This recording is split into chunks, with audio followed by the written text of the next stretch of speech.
Hello guys नोंथांमोनखौ आंनि कनिका बर' YouTube चेनेलाव गुबुन फिन खेबसे बरायनाय थाबाय। आसा खालामो नोंथांमोनहा आंनि भिडिअखौ जोबजासिम नायलांगोन। दिनै जोंहा बङाइगावआव स्कुटि गोदान लायनो नागिरदों न'आव बिबाजैनि। दसेनि उनावनो नोंथांमोनहा मा कम्पानियाव जोंहा स्कुटि बायगोन नुनो मोनगोन। नै सफैबाय जोङो टिभिएस कम्पानियाव। नै बेलायथो नै बाइकफोरा जि साइज दंहाय। नै स्कुटिया माखौ लानो कनफिउस जादों, अबे मोजां जागोनथाय। नै मोजांथार। बे फुंद्रायावनो थाब थांदों जोङो, बिनिखायनो गारिखौ दासो बोख्लायगासिनो ट्राकनिफ्राय, बिनिखायनो नेगासिनो दङ जोङो। जा फसायनानै जायखिया लाबाय, दायो नुनो मोनसिगोन माखौ लादों। साइन होबाय डकुमेन्ट्सफोराव, बायखांबाय स्कुटिखौ।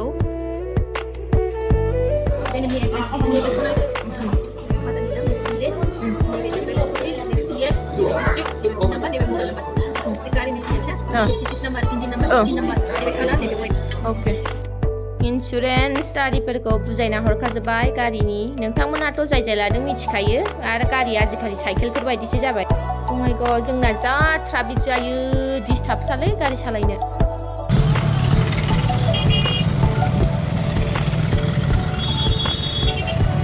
थांनानै जोंहा जाखावनो थांगासिनो। स्कुटि बायखांबाय जोंहा गोदान। गायसै जोंहा। नों जा फैयाखैमोन नामा?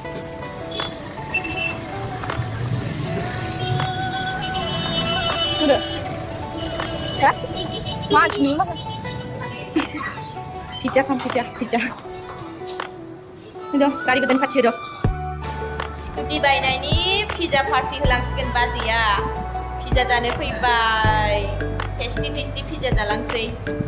जोंहा दिनै स्कुटि गोदान लांफैदोंमोन बङाइगाव टिभिएस कम्पानियाव। पिज्जा पार्टी होसिगोन। नै बिशाल खाथियाव बियो बिराद गोथाव पिज्जाया बेवहाय जालांसिगोन आरो।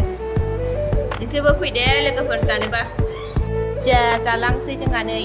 वाव, नैबे बेदरनि, नैबे बेदर गैयिनिया बेदर जाया नालाय। नङाबा केक पार्टी होग्राया नैबेनो। आंथ' जाग्राल'खा। नै जासिजोब्बाय आङो, लुगैनाङा दै लोगोफोर।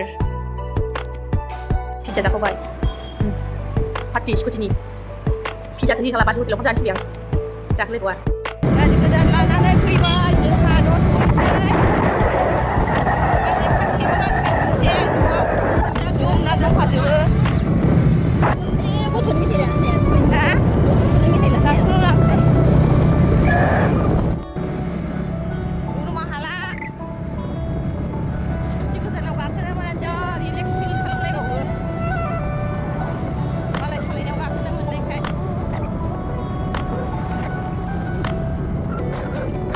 नै बिबाजै सालायनायाव गाखोनो मोनलायबाय आंहा। सालायनो बाखाथारो आङो। मालाय सालायनायाव हले बिराद गाखोनो लुगैयो आङो। आंनि भिडिअखौ नायनानै मोजां मोनोबा लाइक खालाम, साबस्क्राइब खालाम आरो शेयारिं खालामनो दाबाव दै। बाय बाय। नै स्कुटिया नैबेनोमोन जोंना। स्कुटिनि कालारखौ माबायदि नुदों लोगोफोर? नोंसोर मोजां मोनदोंना मोनाखै? कमेन्ट सेक्सनाव खोन्थाहरनो दाबाव दै।